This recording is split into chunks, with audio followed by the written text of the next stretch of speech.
Hello and welcome to another episode of the Chrissie Mayr podcast. We are on iTunes, YouTube, Spotify, and SoundCloud. And if you're listening to us on iTunes right now, please give us a 5-star review. Here's a really great review from PDUBS. The title of the review is This Girl Gets It. She's funny, smart, sexy, and a great interviewer. Wow, thanks. You should check her podcast and her show, The Wet Spot, on Compound Media. Thanks, PDUBS. I like when you guys write in code. Yeah, once again, the album recording went great. It was this past Thursday at Governor's in Levittown. I was really freaking out about it because just when you're kind of a small time independent comedian, there's a lot more to worry about. Whereas if you were affiliated with like Comedy Central, you had management, or you have like a bunch of larger entities taking care of your career. That is not the case with me. So there, of course, I'm working with a few other people, but no huge management firms or anything like that. So there was a lot to worry about with this show, making sure the club had enough people, making sure the audio was all set up, there was just a lot more to worry about other than just my material. So I was kind of anxious going into it, but it went great. We had one show, one take. It went so well. I'm so happy to be having my buddy Aaron Berg producing this album. So many of you have been asking where you can buy it, where you can pre-order, where you can listen. As soon as I know all of that stuff, I am going to let you know. But yeah, we just recorded the audio part of it. So it's being cut up into tracks right now. And I think it'll eventually end up, Sirius XM, Amazon, but I'll have a better idea of that in the coming weeks.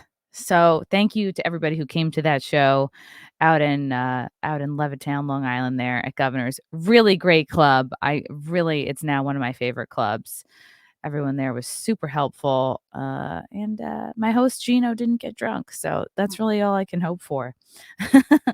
As I wait for my guest Ashton to join, I'm going to do a quick shout out from my new sponsor here. Let me just get this up on the screen here. I'm really excited about this because it's something that I've wanted to know more about. I'm kind of retarded when it comes to crypto, so I'm actually like really kind of excited about this one. Okay. All right, you guys can all see. Okay. Guys, we've seen so many people making ridiculous money from crypto. I honestly hear about somebody every day making like thousands of dollars from crypto. But did you know that it's easy for you to do as well? The Copy My Crypto membership site shows you the exact crypto YouTubers. His name is James McMahon. It shows you exactly what he holds, and it allows you to copy him. It's like having a big brother who knows what he's doing. You don't need to know a thing about crypto or how to invest. You just simply do what he does. So let me tell you a little bit more about James. He runs the Crypto with James YouTube channel, which, despite heavy censorship, has over 15,000 subscribers and 1 million views. Since March of 2020, he's told his viewers to buy 26 crypto coins. Had you put in $100 into each one, it would now be worth over $66,000. All right, you tell me now. Okay. I wish I had known this back then. Of the 26 coins, his top pick of the year, a coin called Phantom, is currently up around 440 times from when he said. And one call alone has retired a number of people, including guys and girls in their 20s and 30s. Wow. Remember, this is public knowledge. You can go to YouTube and verify this for yourself. So if you'd like to join the 1,300 members who copy James, then stop what you're doing and head over to copymycrypto.com/Mayr. That's spelled Mayr. You'll not only find proof of everything I've said, but my listeners get full access for just $1.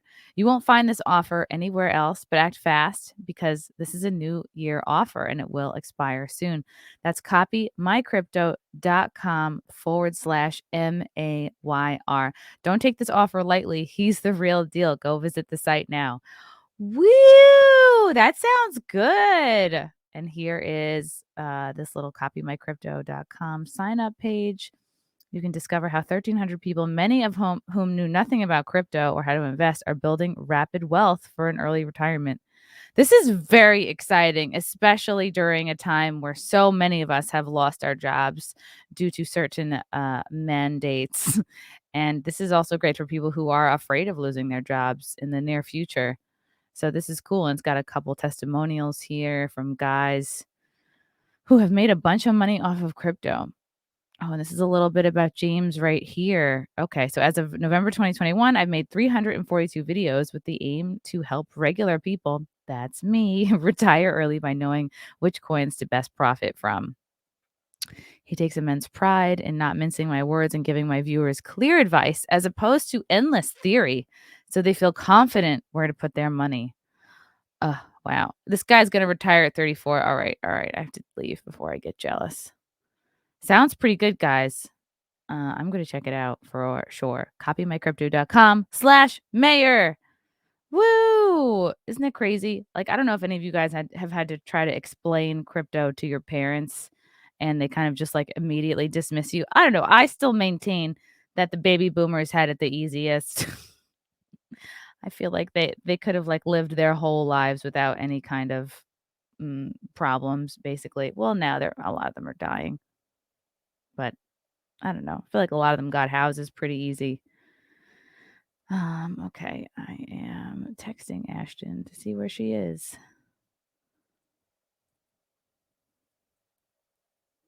Okay. I hope she comes. If not, whatever. It'll just be us. Okay. We're going to talk about this again when Ashton gets here. But I don't know if you guys follow Demi Lovato at all, or if a lot of you guys have just written off celebrities entirely, which is understandable because they're kind of insufferable. Demi Lovato debuts a new spider tattoo on their freshly shaved head. Okay, we are all connected. It was grandmother Spider who taught us many things. Demi Lovato wrote of the inspiration behind their this is still so hard to say, their new spider tattoo, which they debuted Saturday on their shaved head. Come on now. I feel like this opening sentence is just like, how many times can they say there? Drink every time this article says there. Okay, and here she is. Here they are. With a tattoo on their head. Demi Lovato kicked off the new year with some new ink. I can't believe she's only 29. I feel like this girl has lived a whole life. The two-time Grammy Award nominee, 29, debuted a spider tattoo on their shaved head by celeb favorite Dr. Wu. I guess Dr. Wu is the artist. By Dr. Wu. Now, alchemist Amber, come by and fix my hair. Oh, I guess that's her hairstylist. Lovato joked about their brand new buzz cut. That's never going to get easier for me to say. They documented the process on their Instagram story before showing off the final product and detailing the inspiration, a figure in indigenous American mythology known as Grandmother Spider. I don't know. I'm so curious to see if there's like an MK Ultra undertone to the spider. This is immediately where my mind goes these days. It was Grandmother Spider who taught us many things, Lovato wrote. She taught us about pottery and weaving. She taught us about fire and light and dark. She taught us that we are all connected on the web.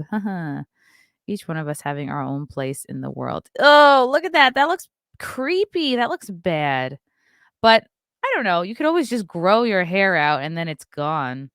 So I guess a skull tattoo isn't really that much of a risk at the end of the day. I mean, it looks pretty good, but just like, who the hell would want that on their head? It's like, are you try? I don't know. I feel like this girl has done a lot of things on purpose to make her look worse. And find when that happens, it's like oftentimes a cry for help. But who am I? I'm just a regular person with a regular person opinion. Lovato previously revealed another tattoo by Dr. Wu in August, getting the lyrics to musical group Beautiful chorus song in Infinite Universe tattooed on their hand. Love will live forever in the infinite universe. All right. Oh boy. The Dancing with the Devil artist noted that Infinite Universe is the song that represents being 28 for me as they rang in their 29th birthday in August. Okay, this is interesting. The latest body art comes after a source told People that they quietly completed another treatment program last year following their 2018 near fatal drug overdose. Oh, yeah. I mean, how could that not? I don't know what drugs she was on. I can't remember, but if you're taking enough drugs to have a near fatal drug overdose, you're telling me that's not going to permanently affect you and possibly your decision making for the rest of your life. Ugh. I kind of feel bad for her. Demi is committed to their well-being, and throughout their life, they plan to do regular check-ins and make sure they are putting themselves first, the insider says. Lovato previously ditched the California sober lifestyle last month after revealing that they still drank and smoked marijuana in moderation in early 2021. Sober is the only way. California sober means you just smoke weed and you're not alcohol. I don't know. I've met so many comedians and so many different versions of the program. A lot of them, yeah, smoke but don't drink, and a lot of them just are constantly relapsing. So I don't know, guys. I hope Ashton is coming. I'm not sure what's happening. I sent you something to look at for now. Oh, okay. Okay, I just, it's hard to know what's going on with people. Oh, God. Okay, this is a great article. Ew, this is the worst tattoos of all time. Wow, 2022 edition. The year we're just over a week into the new year and we already have 2022 edition of world's worst tattoos of all time. Oh God, these people all look like they need help. Okay, this is horrible. This person is lacking eyebrows, all hair. Yikes. This is bad. Is this a tattoo? Is that Brian Stelter? I don't think so. Yikes. Yikes indeed. Not every tattoo artist is gifted. That for sure is right. Not every person opts for cool tattoos. That's true. A lot of people just treat themselves like a canvas and they have a friend who is just figuring out how to give tattoos. And then I would never be one of those people. If I ever get a tattoo, you would have to be at the top of your game. Like you would need to have like a thorough like Instagram profile full of work. I would need many recommendations. Whew. Okay. They selected 50 tattoos that we consider to be the worst of all time. A boy getting his face tattooed. I thought this was a they for sure. A boy getting his face tattooed with Hello Kitty. Not a good idea. And it looks like he's kind of wearing like either powder or concealer or makeup here. So there's a lot that's wrong that's going on here.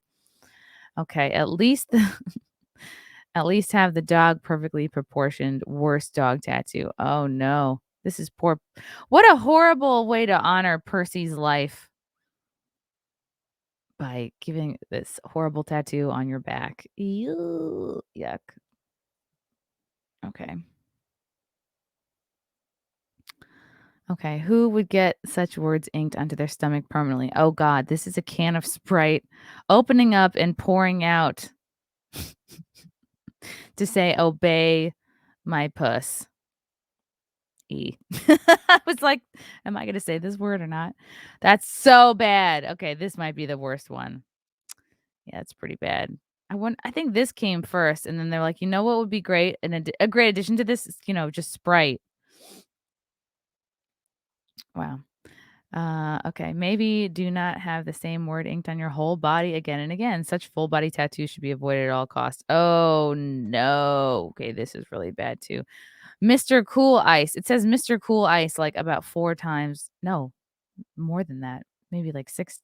Twice on each. Okay, once on each hand, once on each forearm, his stomach, his chest. I think on each shoulder. Wow. Yeah, what is he? A billboard? This is not good. Okay. Much like Demi Lovato's spider tattoo on the side of her shaved head, this guy has a whole face tattooed to the back of his head.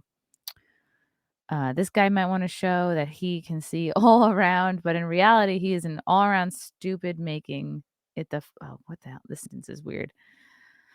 Making it the funniest, worst tattoo. Yeah, that's hilarious. But again, like you grow your hair out and it's gone, so not that big of a risk. Okay, here's a tattoo of a skull on somebody's leg, listening to headphones, but then there's like a glow in the dark worm crawling through their eyes. No, nobody admire a skull. Okay, these are written so poorly. Okay, that's a really funny bad tattoo. Okay, here's another one. Adding a human face on a tiger body, and that too resembles a lot with Charlie Sheen funny worst face tattoo. Yeah, I think this was like a face first, and then they were like, let's just throw a tiger body on it. It says winning. Oh no. Or maybe this was all done at the same time. It's pretty horrible. Either way. Okay, here's another one. Couple of birds on this gal's stomach. It says, do not try tattoo so much down there. It will hurt a lot and nothing will be fruitful. Oh my God, who wrote this tattoo? I mean, who wrote this article? It's really bad. Okay, this looked like it was okay. Somebody's name, probably a dude whose name that they regret tattooing on their stomach. And they're like, let's just cover it up with a bird. But it's not even finished. Okay, here's another one of this looks like a bike handlebars. And this is on their lower back. That's kind of funny. Like if you're doing somebody from behind, you could put one hand on each hip, really, and I don't know. It will feel like you're like, is this a person who just has sex with virgins and she's like, pretend you're riding a bike? Yeah, I don't know what would possess this person to get this. Even NBA players cannot avoid worse tattoos. Here's a Kobe Bryant tattoo. It is human nature to find amusement in other people's failure. Okay, so he has like a sort of hovering crown here with butterflies, and I don't know what that is. Oh, okay. No, I still have no idea. Like a wig. Oh, it says Vanessa. Okay. Ugly tattoos. Outline tattoos are rarely good. In fact, some of them are ugly and the worst. Oh, this is just a guy's stomach. This is stock height. Fuck that shit. This is terrible. This looks like this guy must have done it himself. Yeah, there's bad, like, and it's well done, and then there's bad and poorly done. This is a guy who he's an amputee. He has his arm amputated, and he's tattooed a toenail onto his, like, stump, basically. That one's pretty good. I think that one can stay. Okay. Cultural appropriation tattoos should never be tried as they can hurt sentiments of people. What? This one says, once you go black, you never go back. And then it says I heart Africa and then an outline of the continent. Yeah, it's pretty bad. And it's on a white girl. She didn't need to put the country there. Like, we get it. Okay, 14. Do not have a comic strip tattooed on your body as it won't stay funny for long. I mean, it might stay funny. It's just probably going to fade over time. Yeah, this is just like a lot of blue. This just isn't really well done. It's just a lot. It looks like your arm is like wrapping paper. Okay. I don't know what was the artist on when he inked his animal tattoo. Can you guess the animal? It's a lot. Okay. This is a lion. Looks like he's cracked out. That's pretty bad too. Yikes. That's so bad. Now I'm curious, like, what bad tattoos you guys all have. Trashy tattoos. One of the worst celebrity tattoos are on the body of Lil Wayne. I mean, I don't know. These all kind of go together. I wouldn't say that. That's the thing. If you have many bad tattoos all together, it works. I would say this works. It kind of like they all go together. It's like I don't really know what any of them really say. Something about breeding. Okay. Oh, this is funny. Okay, this is they've tattooed a dinosaur holding like a piece of meat on a bone, but around this guy's nipple. So that's good. I always like it when somebody tattoos like around a butthole or around a nipple or around like something like that's funny to me. Okay. That's not the worst. And okay, these are 2 South Park tattoos. These people must be dating. It's a couple tattoo. One, oh fuck, I can't remember the name of these characters now. Is it Kenny? I don't know. This looks bad. I really should know their names, but like one is throwing up on the other. That's cute. Young lovers. Oh, okay. All right. Hold on a second, guys. I gotta.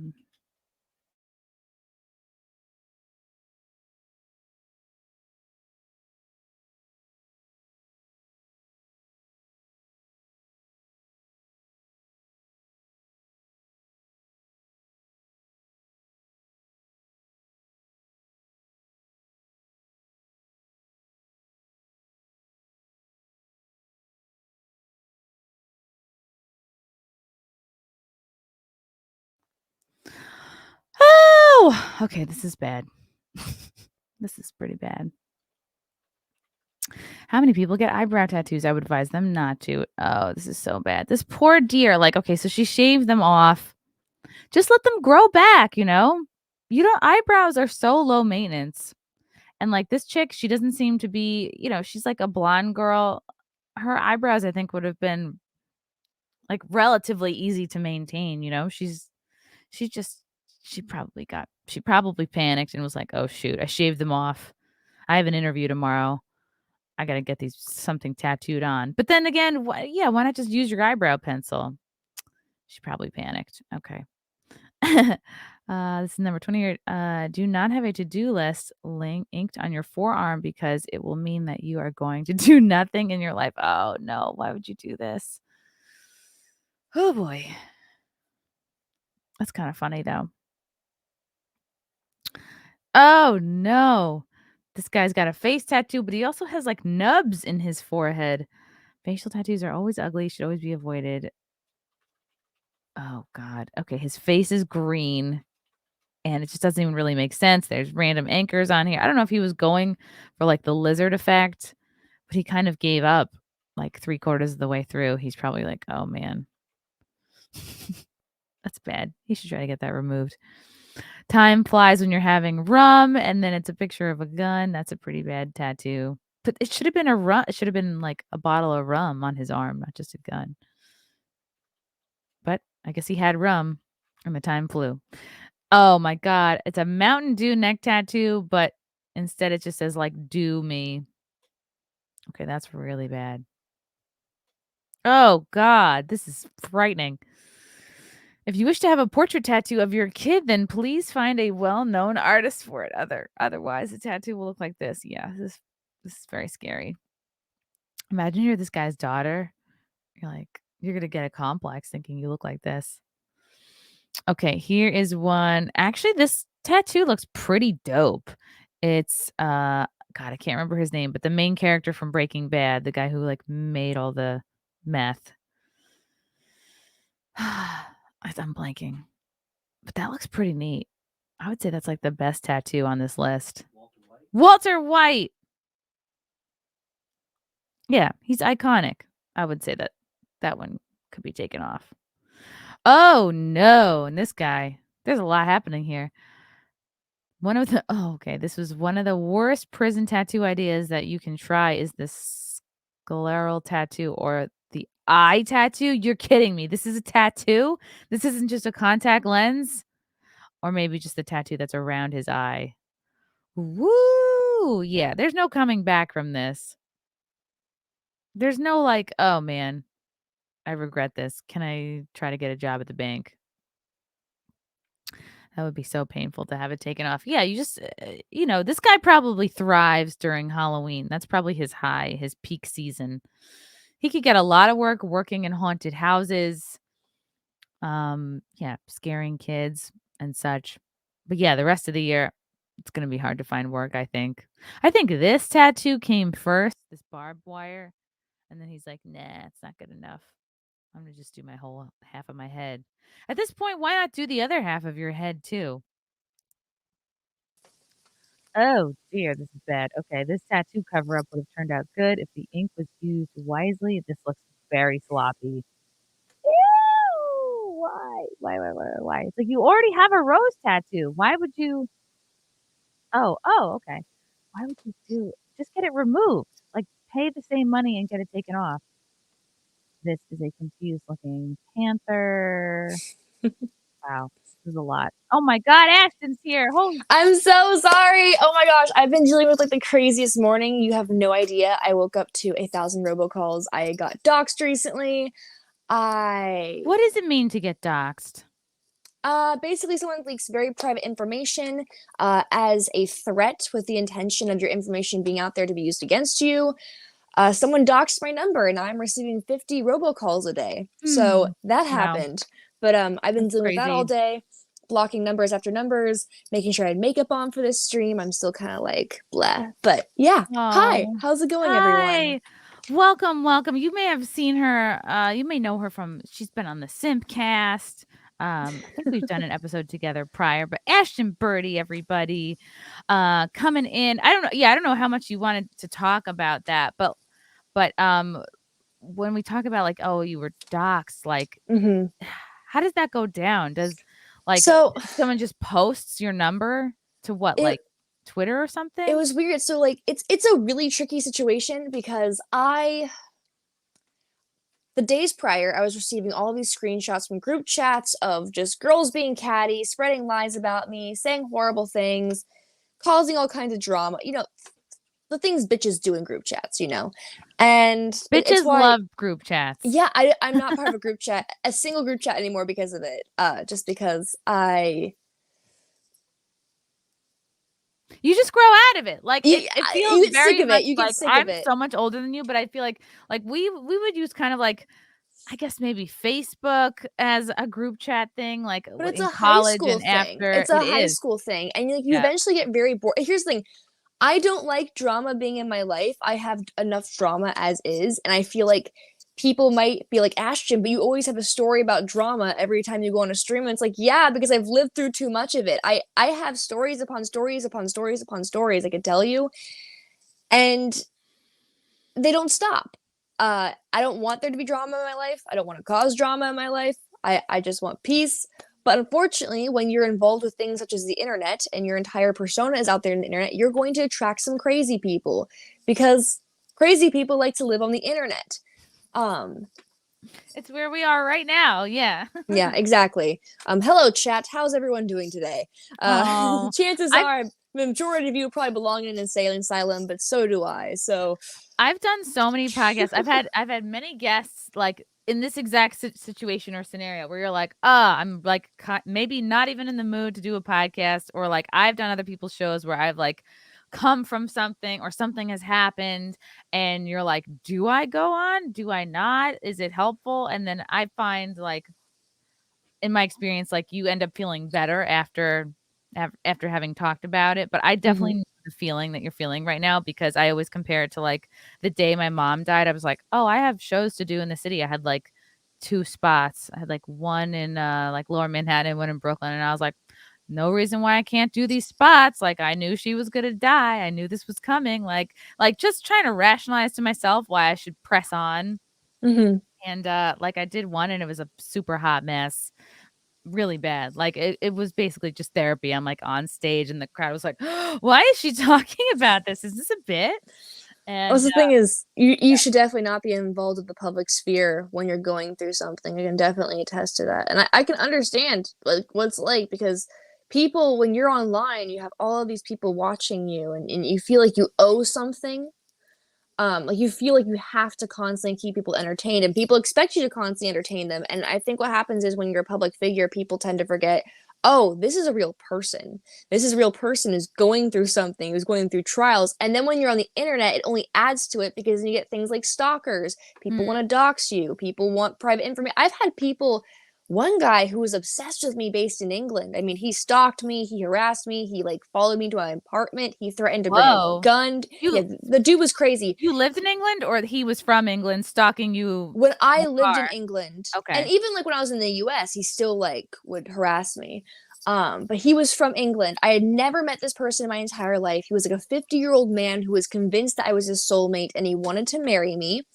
And because I didn't love him back, because again, I did not know him and he was a weirdo, he freaked out and he basically threatened me. He attacked me. He accused me of all these horrible things publicly. Jesus. And like, this is back when I first got involved. And I didn't realize that the internet isn't real and these people are just crazy and have their own issues. And it really affected me because I'm like, why is this person saying things about me? Like, I really wanted a good fan base and I really wanted, like, you know, to have like a healthy fan base. But like, there's always gonna be crazy people who don't like you for some stupid reason. And this guy, he basically publicly said, well, Ashton's a public figure and therefore she doesn't have the right to have privacy. Woo! I'm not running for office. I'm not running for office. I'm not the one dealing with your taxpayer dollars. I'm not the one sending us off to war. Like with politicians, yes, I think we do need to press our politicians because they control the everyday lives of everyone's around us. They're accountable to so many people. Yeah. But like, I'm just a YouTuber with like, you know, in like 150,000 people might seem like a lot to people who don't have a YouTube channel. I know Chrissie, you know, you're on the phone with me, like checking it and you're like, oh my gosh. But like, yeah, you're crushing it. But 150,000 is really not that much compared to a lot of influencers who make millions in a day. I mean, I know people who go on TikTok, they just do this all day and then they get 3 million followers within like a month. And it's just how it is. I wonder if they're like deeply depressed inside because they're like, well, they're also 12. Yeah. So that's that. But those things, even those people deserve privacy. I think even celebrities deserve privacy. I feel horrible for what paparazzi has done. Paparazzi culture. Paparazzi culture is essentially why Britney Spears completely fell apart. It wasn't because she was already crazy. It's because it wasn't even from the workload or maybe her parents, let's be honest. But the paparazzi were a huge component in that. They harassed her. They stalked her. They ran at her with cameras. There were times where they wouldn't let her get into her car. And like, I remember when Selena Gomez and Justin Bieber broke up, she just wanted to go to a restaurant and get some food. And people ran up to her while she's in the restaurant asking her about Justin Bieber. It's like, and she's just sitting there like, let me eat my salad. You know, it's this public culture of everybody needs to know everything is so toxic. And like, today I recently called out this girl who, you know, I suspect is the doxer. We don't know for sure who the doctor is. You have your suspicions. Yeah, I have my suspicions, and I called her out on it because she, of all the girls in these group chats, she was the one girl who didn't reach out to me. This girl has a history of sending people to bully me, harass me, lie about me. I have screenshots of her lying about me. And I was expecting this girl to come forward and at least say, hey, I don't like you, but I didn't dox you. She didn't once do that. Of all the girls in these group chats, she didn't do it. And I'm just like, I had to call her out publicly because she did not reach out to me until I called her out publicly. And now she's trying to turn it on me and be like, well, you shouldn't make accusations like this. I'm like, I'm not making an accusation. I'm just saying this publicly now because you have yet to come to me and apologize for your behavior or even just say you didn't dox me. That's all she had to do. But she didn't do it until I called her out publicly. And I'm like, oh my God. But that's the thing is people on the internet are psychotic because people want control. People want to evaluate themselves. And people have insecurities. They need people to give them that attention they need. And I think a huge portion of why the internet has been bad for my mental health and like why I don't use it so much as I used to is because it really did affect me. It made me more insecure, if anything. Like, I never realized certain things about my face that I didn't like until I got big on the internet. Your face is perfect. What are you even talking about? But that's the thing is, like, I never had an issue with anything on my face until thousands of people pointed out the dumbest things, like my gummy smile, which is like this, like not a big deal at all. I like cried over it for a year because I was like, I need to get gum surgery. I need to get Botox in my lips, or else people are gonna like, I never did it. Thank God, it would have messed up my face.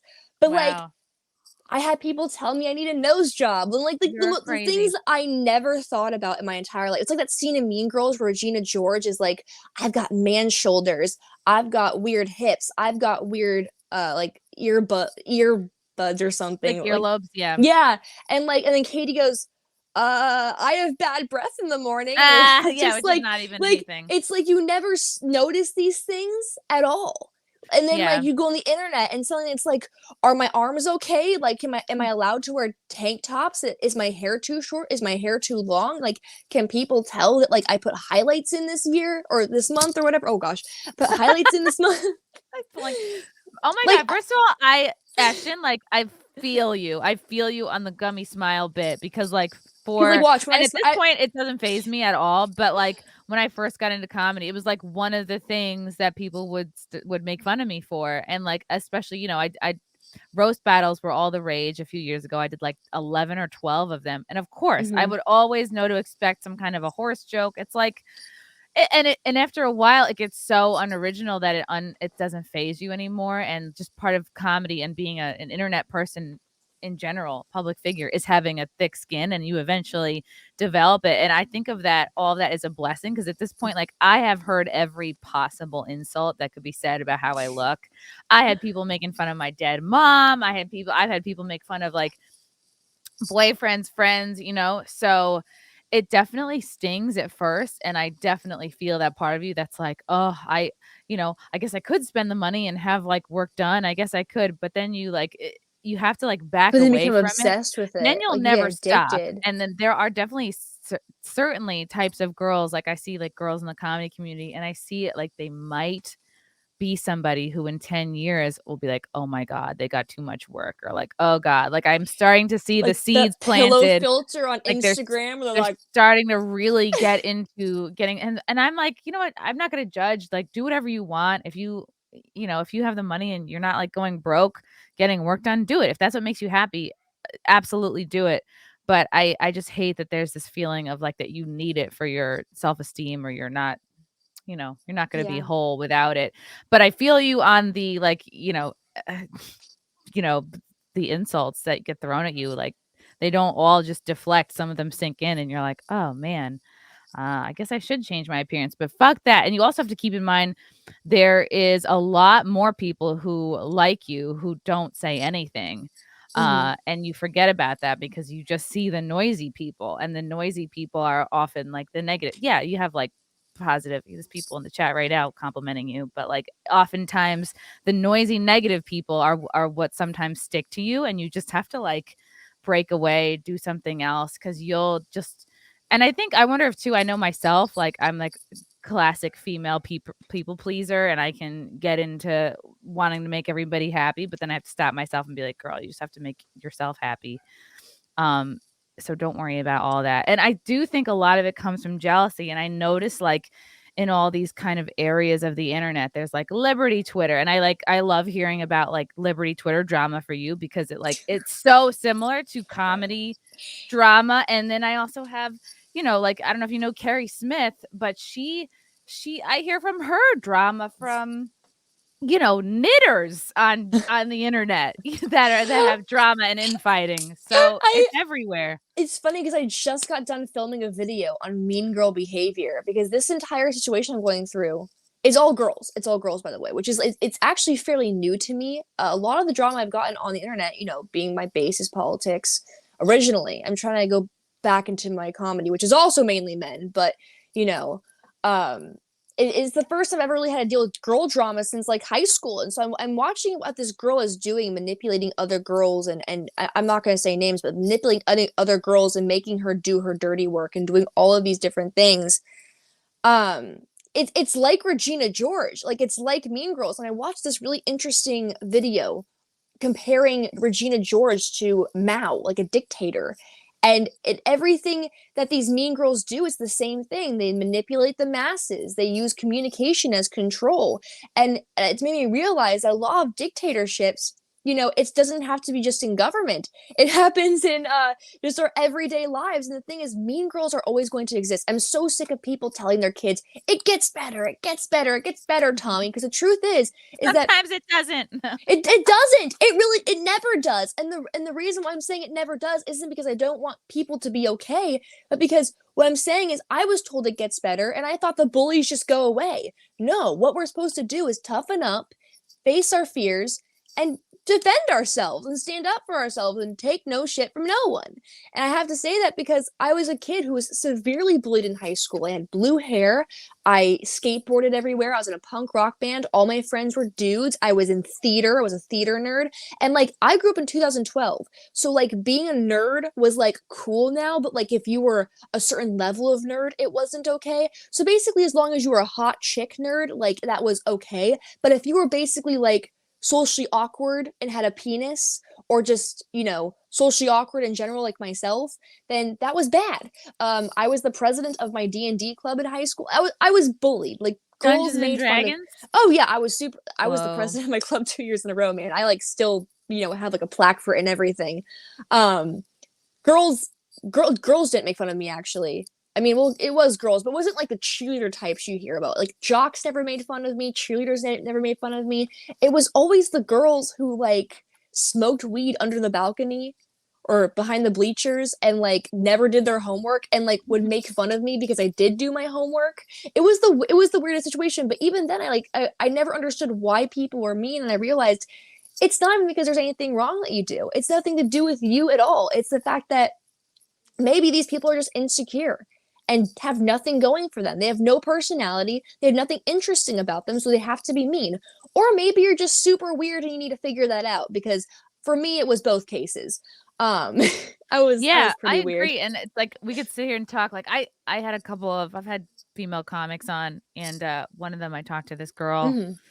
Like, she's very good looking and she has had a lot of opportunities. Like, people, you know, that's a whole nother thing. Whether there's people who think she's funny, there's people who think she's not, whatever. Mm-hmm.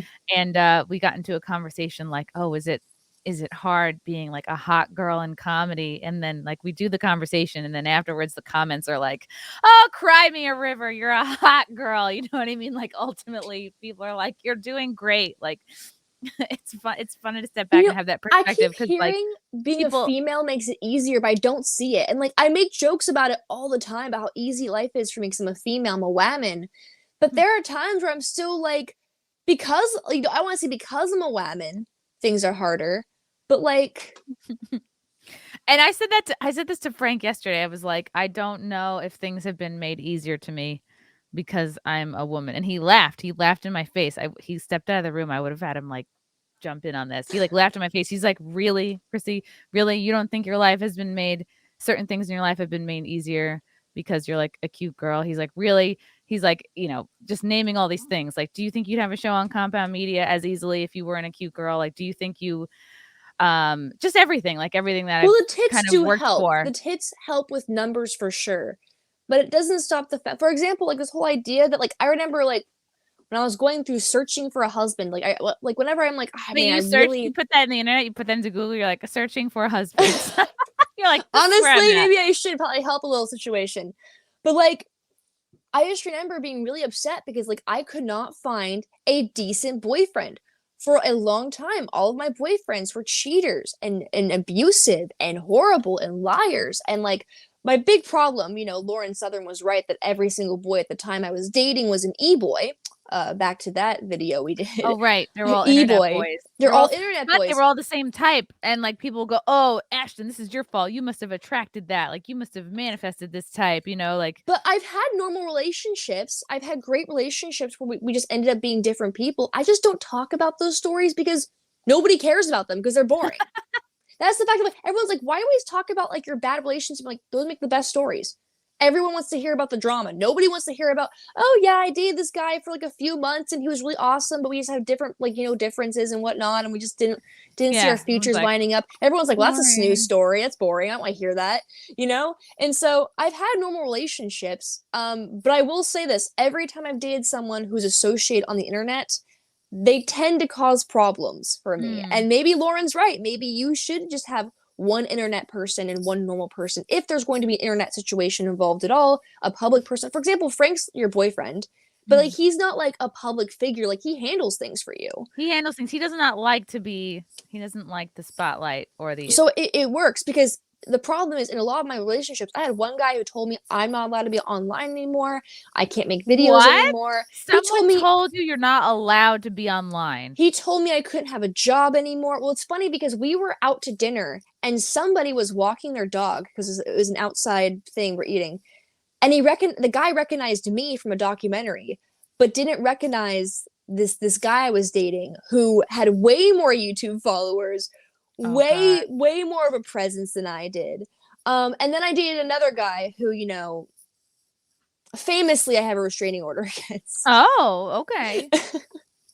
And this other guy I dated, he would tell people I was using him for clout, but if you look at the numbers, like, and how much traction I was bringing in. It was obvious he was using me for content and like abusing me and whatnot, and trying to get that all. But like, honestly, I'm not saying all men on the internet are bad. There are very good men on the internet that are bad. I happen to maybe have bad taste and I chose the wrong ones. I don't know. I feel you. I feel like But for they make good many, stories years down they the do line. make good So stories, and I think it's easier as a woman to like I know that women are supposed to like do the picking, and that women, we have all these options, right? Like but both then of our like DMs guys, are full of people who want yeah. to try to shoot their shot. But like I just felt like for many, many years, like I would just be like accepting of what came at me instead of Mhm. seeking out a specific type of But guy. then you're told women can't chase, the men have to chase. But then we live in this world where like men don't want to. Here's the thing: everyone's like, women don't want to get married anymore. Feminism. Honestly, I think third wave feminism exists because men don't want to marry. Like, did anyone ever Mm, think maybe it's the men who don't for want to sure marry? they don't. Because with Yeah. the internet and all this accessibility to different women all the time, going back to everything Lauren Ori said, all of these different women all the time. And even if the guy isn't like online as like a political, as like a big figure or celebrity or something, like if your boyfriend just has an Instagram account, he can easily find girls via geotag. Like if he's in a club, he can search the club and find out who's Oh my taking the most god. recent pictures and find out who's there and fuck them. I swear to God, it Wow. happens all the time. And I had a friend of mine, he admitted he was like, he not only did he do this a couple times to his girlfriend, he like told me it's hard to resist. Like it's hard to stay faithful in a world of the internet. And like apparently True. it's a huge issue amongst men. Like Well, what did more Chris people Rock say? You're only as faithful as your options. yeah, That's really stuck with me. yeah. Yeah. And that's the thing is with the internet nowadays, men just don't want to get married because they have all of these options, right? Mhm. And with like the glorification of like having a sugar daddy and OnlyFans, like an older dude can easily just be like, and like here's the thing, I've met girls who are sugar babies and like they're not like what I thought what a sugar baby gets, I thought they would get like a ton of like I always like you see these advertisements, right? You know, like which are super corny, but like they're always saying like my sugar daddy pays for my rent. My sugar daddy bought me this and this and this. Every girl I know who is a sugar daddy, they get like $600 per meet. So they're basically like They a get an hooker. allowance. They're Yeah. basically a hooker, but like calling it an allowance.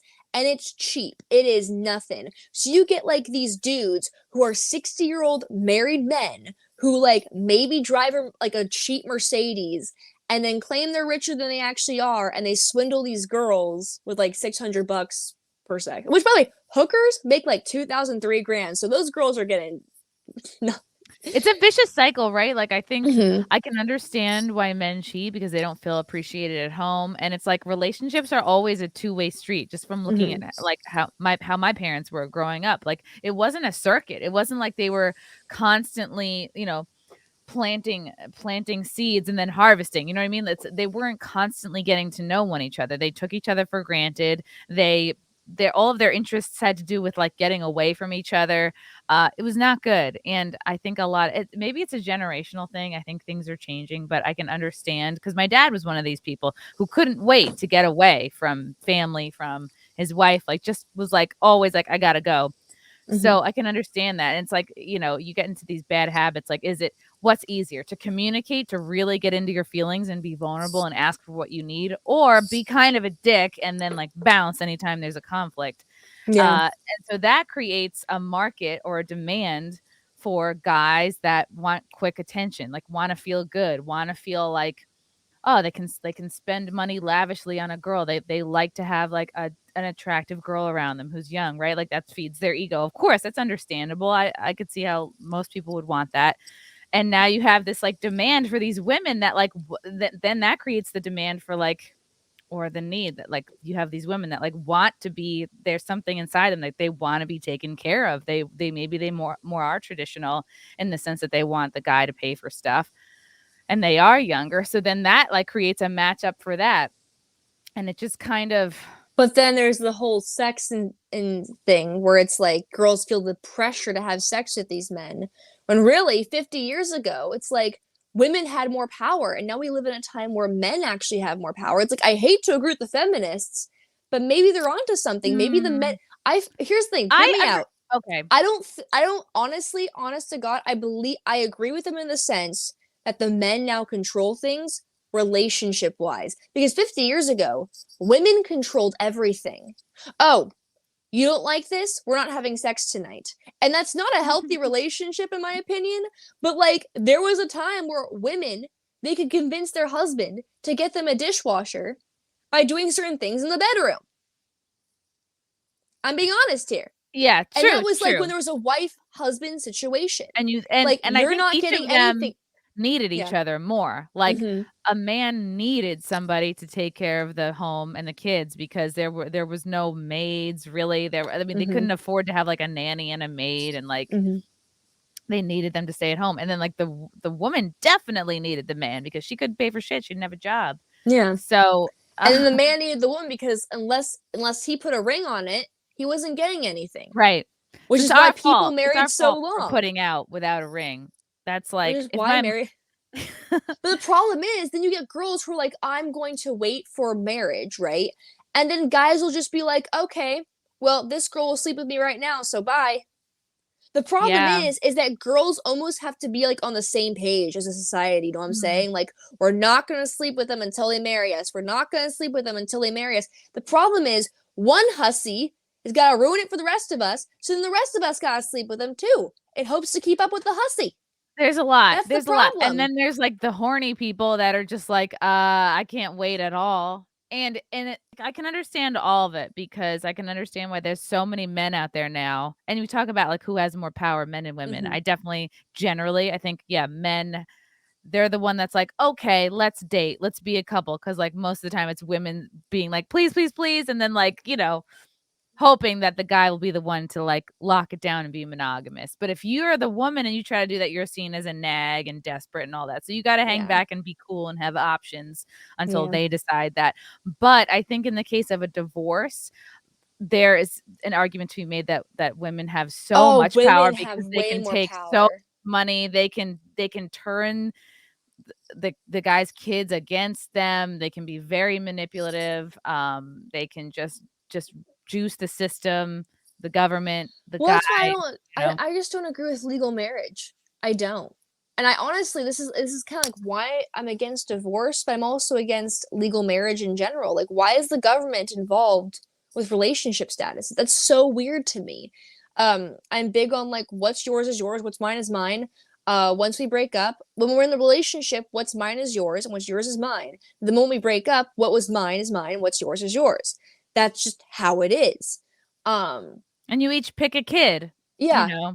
Well, or at least agree like, hey, like this is like a good time you can see them. This is a good time I can see them, And I think the problem with legal marriage, when the government gets involved in relationships, it stirs things the wrong way, because there are situations where the judge is just like, okay, kids go with mom, and not realize that the mom is incredibly abusive.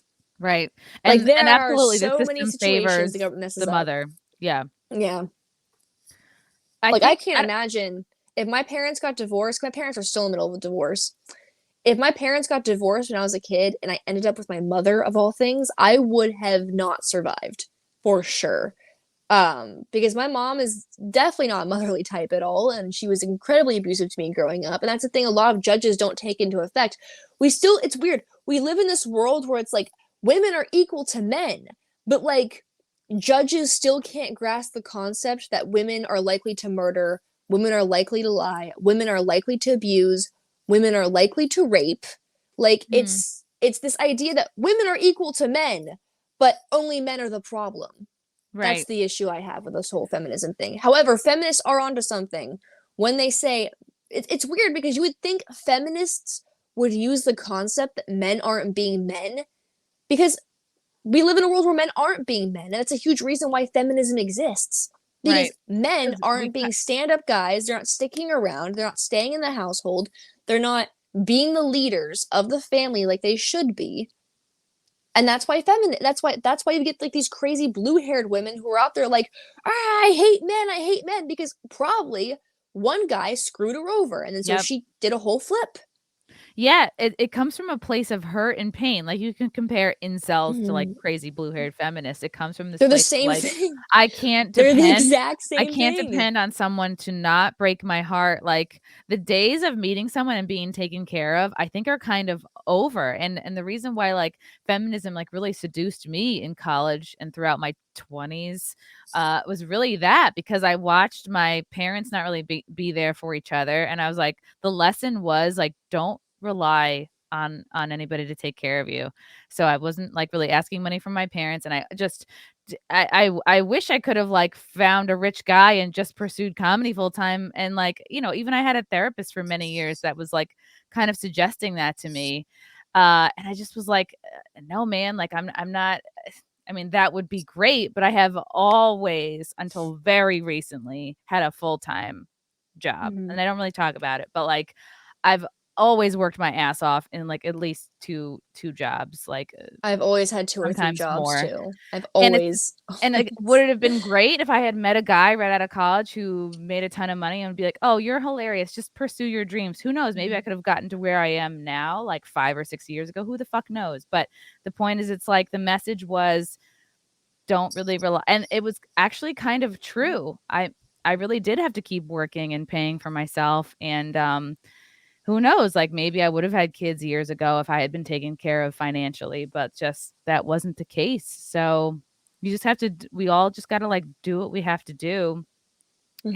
and, it just feels harder now.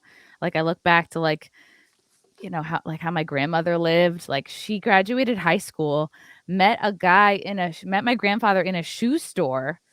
She had a high school education, and she was scooped up like that. Like, she didn't have to sweat, like, applying to colleges. She didn't have to sweat, like, what's her major gonna be. She didn't have to be like, "Okay, how many roommates do I have to have when I move to Brooklyn to, like, start my new life?" Yeah. You know?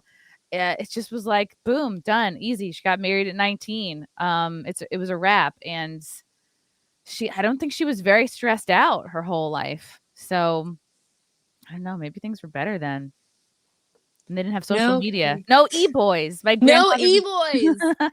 No e-girls or e-boys. My Yeah, goodness.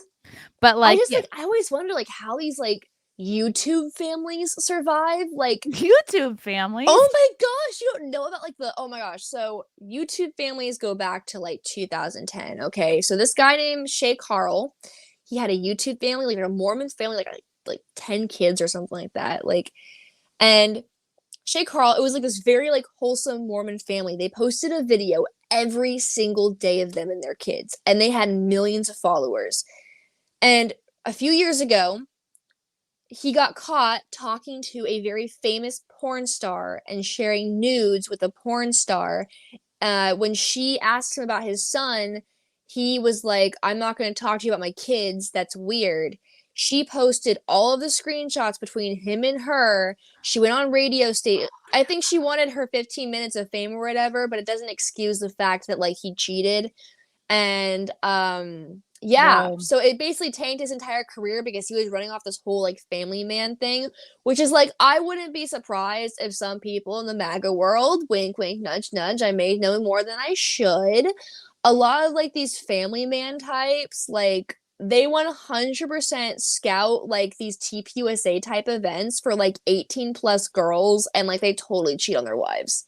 Like Uh, it's a known thing amongst all e-boys. Like all of these like not all of them. I can't say that because I know a lot of great married men. Like for example, it's ironic because Gavin McInnes is like the biggest like pervert, but he's the most faithful to but his he's wife. funny. Meaning, like, he has a funny, perverted sense of humor, and, But like, like, well, yeah, yeah. But like I he's think the he's so most faithful professional. to his wife. Yeah. Everyone's like, "Oh my gosh, I can't believe Gavin McInnes says this about women on his show. I can't believe he flirts on his show. I can't believe he put a butt plug up his butthole on his show." Like his poor wife. And it's like actually he's like the most faithful to his wife out of all of like these trad family types. Like I swear to God, he's like the most like I love my wife. This is who she is. Like his wife is amazing. His wife is adorable, first of all. His whole Oh, family is great. But he's the most faithful to his wife, and like he says the raunchy stuff. But then all these guys who are like, I love my wife, they're either swingers with their wife or they're cheating on their wife. I swear to God. Oh my gosh. The amount of tea I could drop on the Magaverse, it's not even funny. Well, that's like we talk about, like, it feels like there's a lot of constraints, you know? It just, the other day when we had the SimpCast, Mhm. and we were talking about Brandy Love getting kicked out of the Turning Point USA event, and I had Savannah Hernandez on, who is a friend who I love. Like, I Mhm. love her passion, but she was like, "That's it. They shouldn't have allowed her there. Nope, they're she's Wait, against isn't the all of the chick from values." InfoWars? Wasn't she from InfoWars and then she works Yeah. for Blaze now? Yes. Yeah, no. Yeah. Okay. And I just felt like, okay, and I appreciate her passion, like, and she was like, "I don't wanna debate, but this is how I feel." Like, she's Brandy Love's against the message. I'm like, "Okay, but if we're kicking her out," I just feel like maybe what it means to be as a conservative is too tightly constrained that people are buckling under the pressure or You don't know what? want so it's like, if we're not allowing Brandy Love, are we not allowing anyone who's watched porn, which would be everyone, All of the MAGA but men. like All 5 of people? them. Are But we you know what? not? Yeah. I actually agree with CPAC, or maybe it's a TPUSA event for kicking her out. I agree that they have the right to do that, but maybe like the pro sex worker, like libertarians need to make their own event. Do you see what I'm saying? Like I'm gonna be like that free market annoying person who's like, well, maybe we should make our own event. And honestly, maybe we should. Maybe we should do that. Like I'm not a sex worker. I've never done sex work, Not despite what yet. people No. not yet. Yeah, who knows? I might get a little excited. My OnlyFans is like a meme page, and like the most I've ever posted is like a picture of me in a swimsuit. Wait, what? My OnlyFans, I use it as like a meme Oh. page. So, oh my gosh, did I ever tell you like why I made an OnlyFans? No, why? So I've never posted a nude photo like in my entire life. Um, and I remember like just OnlyFans being a huge thing and everyone making memes about it. And I was like, oh my gosh, what if I make an OnlyFans and I tell people I'm on hard times from because it was like during my break of not making videos.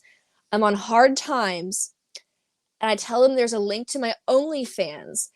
But when they get to my OnlyFans, there's a picture of me in a nun costume. So you're And like I did teasing. that. Yeah. Oh, you did And that. people got really mad. Oh, People no. were like Like, "We threatening to demand sue nudes." me. Mhm. People were threatening to sue me because they couldn't see my titties. And I was like, I never said I was going to post nudes. So I've never actually posted a nude. I have posted pictures of me in a bikini before, but like everything else is like memes. That's basically it. It's just like me like trolling and being hilarious. I might put my podcast on there, just because why not? But like also it's like the only way I'll ever actually chat with fans, just because my Instagram is blowing up, my Twitter is blowing up. So it's like if you want to talk to me, pay me. Like I'm not even gonna like because I get like You're thousands of busy. people a day Yeah. who want to talk to me. It's like, yo, I'm like doing so much right now. I'm dealing with so much. Like, For real. I hear that. I'm gonna go to a couple of soups. mm-hmm. Speaking of paying to chat, Russell Hall, the most important thing to know about crypto is the halving cycle. Every 4 years, Bitcoin rewards are cut in half, and that drives a new bull market. Okay, I don't know I what don't know what that that means, means, but okay. but I Thank you for appreciate it. sharing. Russell Hall, some kids are just ugly, not the artist's fault. Okay. Okay. Okay. Celine. Hi, ladies. Hey, Celine. Girls in the chat. Elsid, Barrett, Ashton. Watched you years ago during your collage days. Glad you're back. You were a big part of my red pilling. I didn't know you were into collages. Me neither. I guess I am. Actually, no, I do have a collage. It's like it's my manifestation board. Oh, like a vision board? Okay. Yeah, I need one. I need to make one of I make those. vision boards. I do that. I'm cringe. My vision board is usually just a swimsuit that I bought that's too small that I just hang up and look at for a year. Next to a picture of a cake. You Yeah. get really confused. I always think it's funny when I see like Pinterest boards and like a person has like a board of like all the stuff they want to bake right next to like workout ideas. And It's it's so like, conflicting. Yeah. I know, like, are you trying to hurt yourself? Like, what are you doing? From Celine, it's okay. I always got overlooked by the boys in school too. Oh, People thought I was a lesbian for a long time, actually. why? Because Just because. I dressed like, I looked like Garth from Wayne's World. Okay. So I'll have to find a picture of me. So I was Garth with blue hair. I had these big glasses that like I never even needed glasses like until like 3 years ago. But like I used to wear like those fake glasses you would get from Claire's. And Okay. like my hair was always messy. It had blue streaks in it. I wore plaid tops and like Guns N' Roses shirts and like Yeah. And my jeans were always saggy because I always bought them like a size too big because I didn't like the tight ones. Aw, Yeah, people thought I was a sounds lesbian. cute. Yeah. From Julian Borges. Devotion to Christ is the antidote to all this. I wonder if that's it. We've moved away from Christianity as a Join my country. OnlyFans to see my pictures in my nun costume. That'll get you to Christ. Yeah. Russell again. Women control half the money in all the pussy. That's true. Wait, women don't poop? What are you talking about? No, meaning like puss. Oh, okay. Not unless they're passed out, then it's all you, buddy. Russell Hall. Wait, Gavin McInnes pulled the Jack Murphy? No, he did not. No.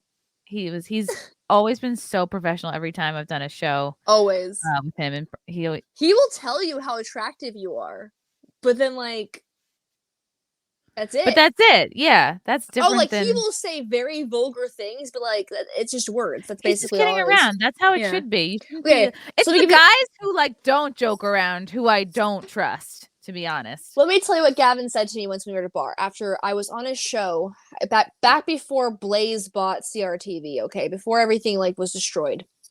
Gavin and I were having a beer. I think John Miller was there, if I'm correct. And Gavin's like, Ashton, if I weren't married and I was your age, I would throw you over the bar right now and have sex with you right here. And then he just drank his beer and then talked about how much he loved his wife. Yeah. And then I met his wife. Like he's never cheated on his wife. He's never done anything inappropriate. But he makes jokes all the freaking time. And I think a lot of people see that as like a red flag. But it's again, like you said, it's always the people who like are the most vulgar and disgusting who are like they're all talk. And yeah, it's like they're all talk. It's good. It's cathartic to joke about these things. It's like the metalheads who secretly love Care Bears. Yeah. There's not a single metalhead I know who doesn't secretly love like kittens and puppies and is like the biggest teddy bear. Elsid says, sorry, college days. Oh. Yeah. Of course. Of course. Wait, what were you saying, Frank? I can't hear you. Speaking of college. Oh, the comparison of Gavin to Jack is putting something up his ass. Yeah. Sometimes you gotta put something up your butt and see what it's but it's like. Gavin did it was funny. Jack Murphy did it because he had a right article, I guess. I don't know. It's frustrating. Like I look back at the old Wet Spot show that he was on in September, and I'm like, man, that was the perfect opportunity for him to say, because we were joking about sex tapes, and he could have said, well, I've done some stuff. I think he also wants to pretend like he never actually did it. That's the thing. I mean, how do you do that when you hope to God so people don't find the article? It's funny though, because by him freaking out, he made it public. Like, I never knew that about Jack Murphy until he freaked out. I know. I feel bad, but you know what? Like, oh, this is what you sent me, the Shay Tards. This is the guy that you're talking about, the one that cheated. Mm-hmm. Okay, let me pull this up on Did Frank send it to you? He sent it. Okay, cool. I wish I could understand.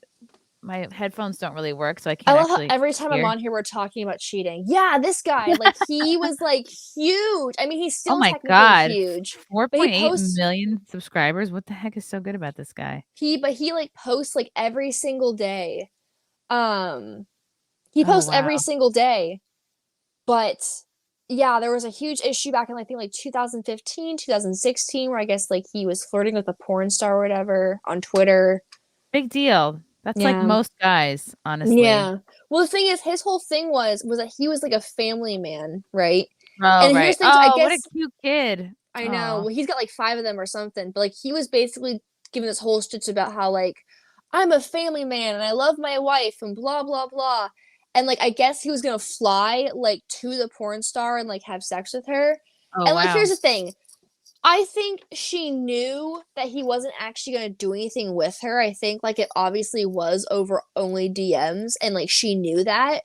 But because he shot her down, this is what it looked like to me. Because, here's the thing. When I was younger, I was like, how dare he do that? But, like, knowing how many men just, like, love to slide in DMs. Anyway. Yeah, it's so easy.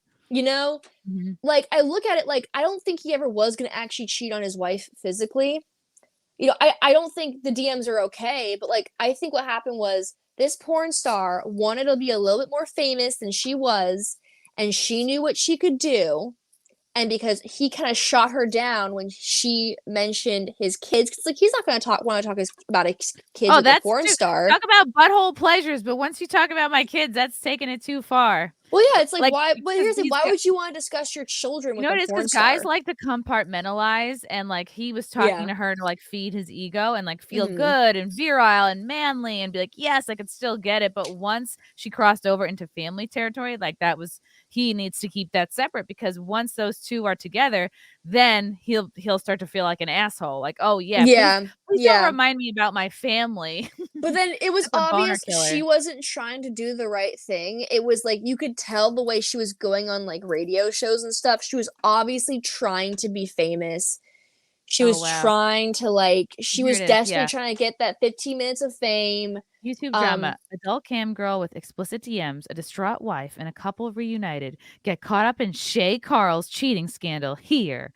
Okay, so I guess this is the wife. Oh, she's cute. His wife is so pretty, but she's very, she's like, she's your wife. You're not supposed to have hot sex with your wife. That's what other girls are for. The story is unbelievable, especially from the original vlogging YouTube family, but it is a lot. Just catch you up on the drama. Back in February, is this last year, 2021? Wait, what? I thought this was all back in 2015. Oh, this is 2015. Okay, I just had no idea when this was written. Okay. This is years ago. Very married web star Shay Carl Butler of the Shaytards. Why would you call yourself a Shaytard? That sounds like a retard. So I think be like, you're being kind of Shaytarded right now.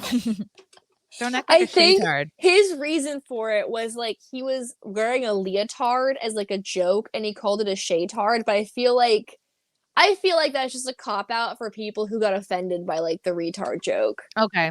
Yeah, but I feel like I think it's like it was the whole thing was just like he calls his kids, like he calls his wife Mommy Tard, and he calls all his kids like Brock Tard and like Princess Tard and Baby here's Tard. where it goes. Okay, so Colette is his wife, and Aria Nina is the cam girl. The drama began when Nina went public with the affair on social media, tweeting and subsequently deleting DMs from Shay. She even said she has a very compromising video of Butler stroking himself. Aria may have deleted, but fans were quick to screenshot. And it's Shay Carl being like, I gotta finish stroking this. I'm going crazy. Come knock on my hotel room door. I want to bend you over and slide it in your ass. I'll lick and kiss it. Oh, this guy's terrible at dirty talk. And then he puts the tongue emoji. I'll lick it plenty. Get it really soft and anxious. What is going to be soft and anxious? Is he going to be soft and anxious? Is she going to be soft and anxious? Is not something you want to be in the bedroom. Soft, that's definitely bad. Anxious, that's bad. If he's used to women being soft and anxious when they have sex with him, like that should tell you everything you need to know about this guy. Make you want to hold me down and sit on my face. This is a lot of mixed signals here. So I can't breathe. He wants to pull a George Floyd in the bedroom. I don't think so. I don't think this is going to be a good time. Oh my God. So like, hold me down so I can't breathe. Ugh, he's all over the place. No wonder. Your wife's probably like, you fucking suck at dirty talk. Yowza. While appearing on YouTube Keemstar show Drama Alert after the messages were exposed. And you can tell, like, this is like classic dude. He is just like, he sends all these messages out. I think the thing to do is like you send one out, you see if the girl likes it, and then you do a back and forth. He is just like pummeling her with like what he thinks, what he wants, or what he thinks. You know what I mean? You can tell this is all about him. It's just like it's a one-way thing rather than like a back and forth. But what do I know? Well, to be fair, she is a cam girl. So maybe for all we know, he could have been paying her like a cam girl, and she's just not showing that information. Paying her to get soft and anxious. That's gonna be. Can we start a new podcast together, Ashton, called Soft and Anxious? Soft and Anxious. Who's who? Who would be soft? Who would be anxious? I'd be anxious. Yeah, obviously. I would be soft because I haven't worked out in a while, and you. I'd be anxious because I'm anxious 24/7. Let's be honest. We could give Diamond and Silk a run for their money. He went on and then got really sexual, and then he became really rude. He said, "Oh, your son Daxton is so cute. Like, I want your baby," which is kind of the most flattering thing a woman can say to a dude. Honestly, there's no higher compliment than having someone's baby. But here's the thing: if he was paying her as a cam girl, she shouldn't be saying that stuff. Who knows if he was paying her or not? This could just be like a flirtation. I think she's hiding information, man. I'm not saying what he did was right, but I feel like she's not trustworthy either, you know? Right. Clearly this is a sexual exchange. Like what is the point of bringing up family? That's weird. Yeah. Can I have him? He's adorable. He's like, this is kind of unclear. You're disgusting. Don't ever talk about my family. Yeah, I mean, it does look bad when you have like this guy cheating and he goes, "Oh, you crossed the line. You're talking about my family." He was just completely rude.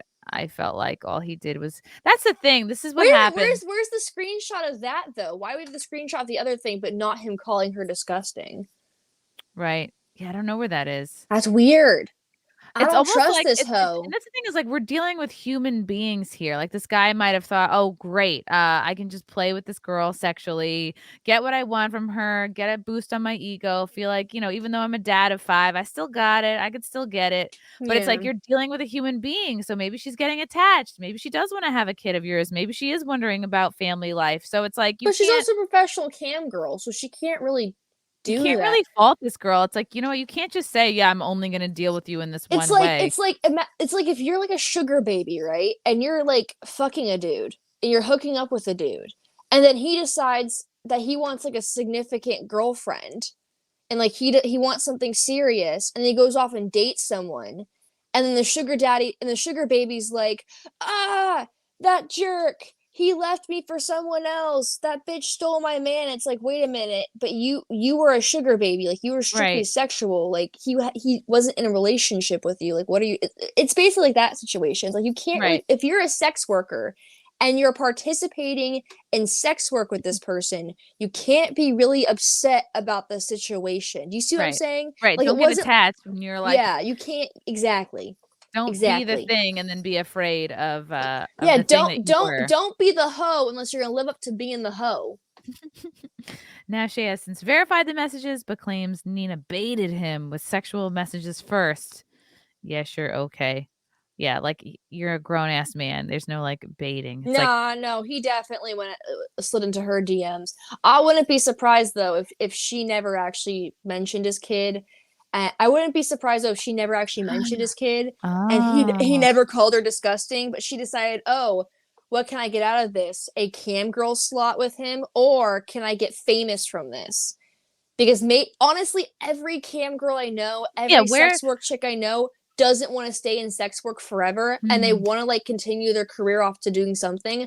And the majority of cam girls that I've met and girls like that, they always want to be like famous. They always like want to expand into like singing or acting or something. It's like, it's the typical Marilyn Monroe story. Oh, this person started like out Kim Kardashian. Yeah, exactly. She started out well, Kim Kardashian's different because she just famous family was an heiress. So yeah, got a ton of help.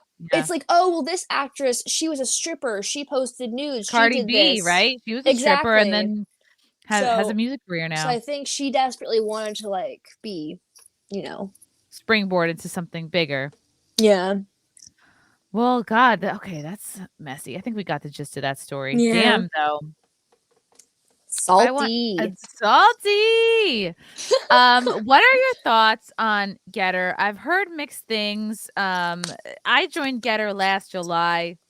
Oh, did you get hacked? No, I didn't get hacked. I joined it and then like never really posted to it. But GETTR got a lot of information, got a lot of attention recently when Representative Marjorie Taylor Greene, she's a Republican from Georgia, she was booted from Twitter, and then that caused a lot of people to turn to GETTR, to sign up for GETTR.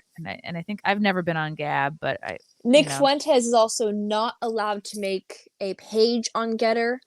Several people are already being banned or censored on GETTR for saying certain things. A lot of people have reached out to me because I work for a social media networking company, which we'll get into fairly soon. But GETTR essentially is at fault for not sticking up to their word. They're not they're not fighting censorship. They're not honest with the amount of numbers people are following there. So if you look at Joe Rogan on GETTR, it says he's got 8 million followers.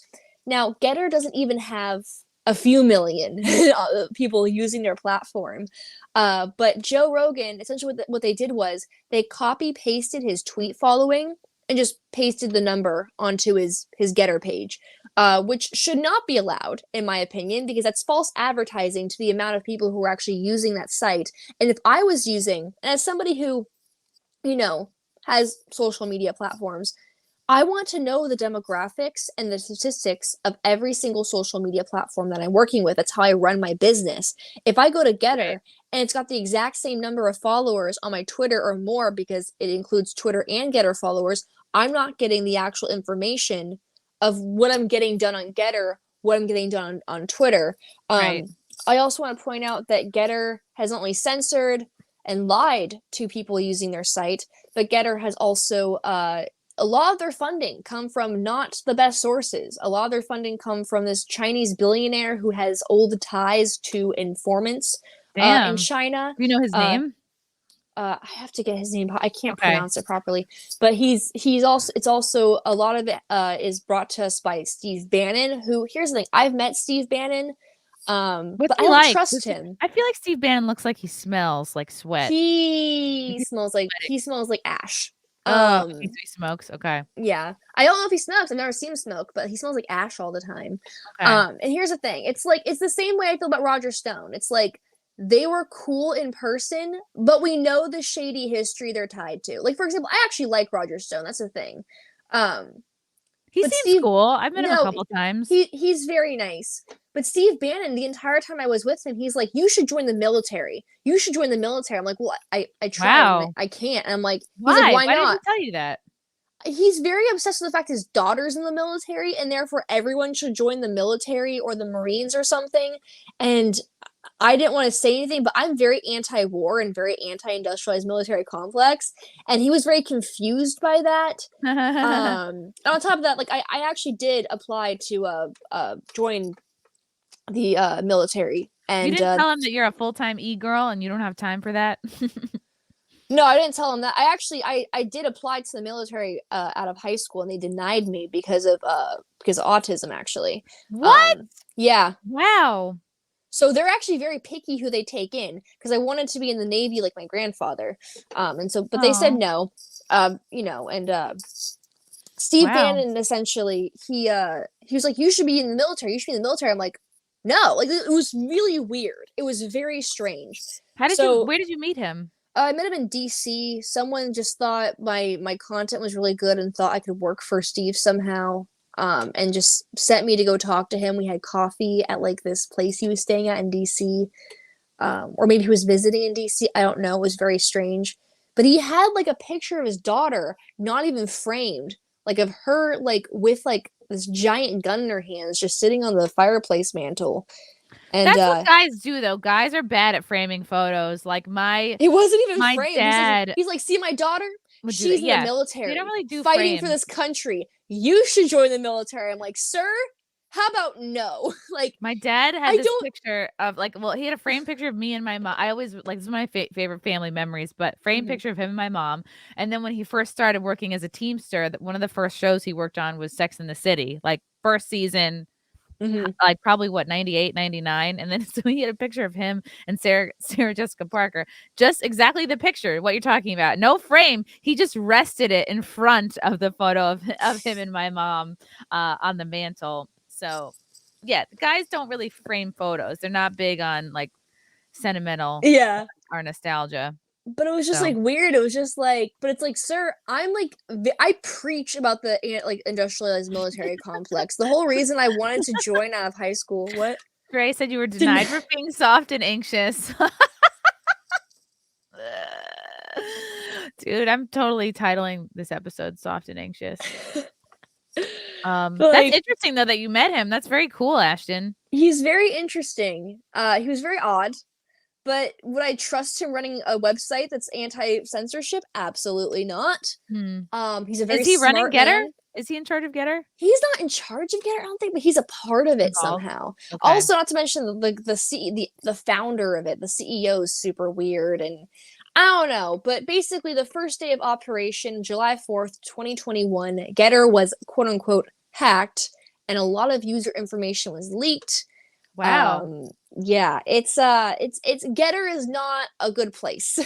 It's based also my biggest issue with GETTR isn't even all of that. I mean, obviously it's really bad stuff, but it's the fact it's another echo chamber. The whole reason Twitter sucks now is because it's a leftist echo chamber. Twitter is a Trump echo chamber. Like, we need more websites that are very much, they won't censor anyone. If you're left-wing, right-wing, conservative, liberal, Democrat, Republican, anarchist, libertarian, communist, socialist, there should be a platform for absolutely everyone, because the best part about Twitter was yelling at each other. Like, I'm just going to be honest with you guys. The best part of Twitter was people debating each other all day and having conversations with each other and actually sharing information, which is what I'll get into now, which is the website that I work for, which is called Float. They have 7 simple rules.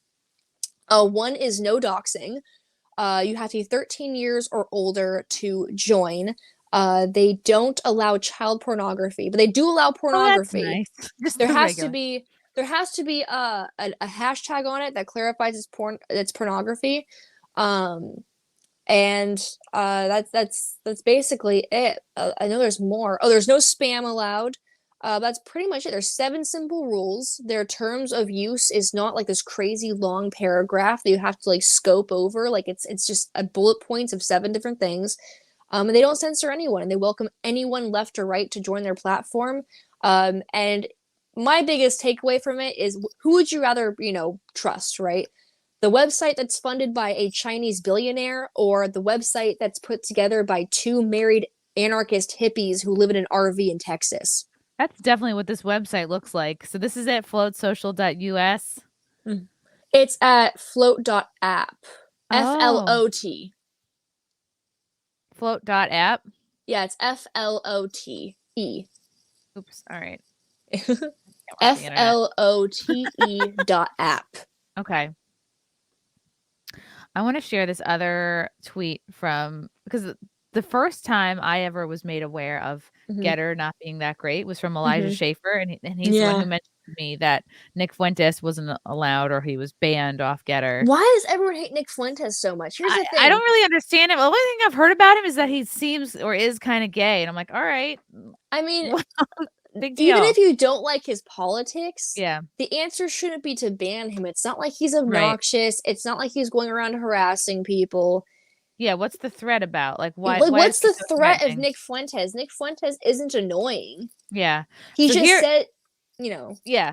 So that's what I've been hearing too for years. Oh, he's this horrible person. He triggers a lot of people, or he, like, the same event that Brandy Love was kicked out of, like, Fuentes tried to like bust into the event. I think it was CPAC. Oh, CPAC. Right. Yeah. I don't like CPAC. So, but you know what? Nick Fuentes, I don't agree with him on everything. I'm pretty sure he does not like me for the sake that I am an annoying e-girl. Yeah. Yeah. But I think he still have the right to have a platform and to say things. And it's just like, again, he doesn't spam people. He's not annoying. He doesn't go out into the street and just film people and act obnoxious. It's like, I think people like hear his name and they tie it to the whole Groyper movement.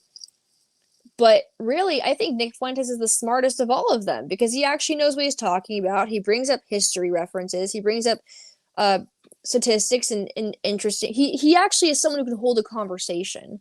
Not saying anything bad about the Groyper movement. What are the Groypers? They're basically trolls. Okay. I would say they're basically like they all love Nick Fuentes, but Nick Fuentes is actually very intelligent. And despite me maybe not agreeing with everything he wants to do for this country, he's intelligent. You can't deny that the guy is smart and knows what he's talking about. And I like to listen to him sometimes, because I do.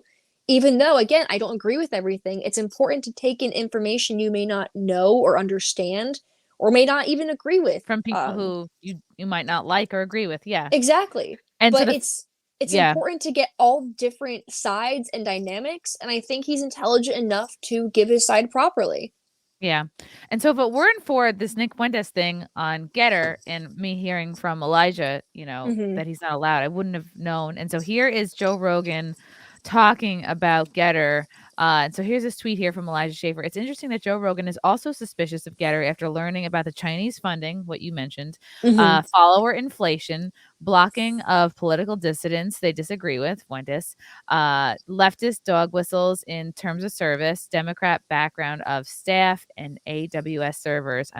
Does that mean Amazon servers? Amazon is actually a server for GETTR. Yes, Okay. I believe that's correct. I know for a fact Amazon servers are for GETTR. GETTR is using Amazon servers. Sorry, I can't. Sentences hard. English hard. English is hard. Why can't I hear this? Oh, is that Tim Dillon? Oh yeah, I love him. He lost weight. Good for him. He did. Good for him. Wait, can anybody hear this?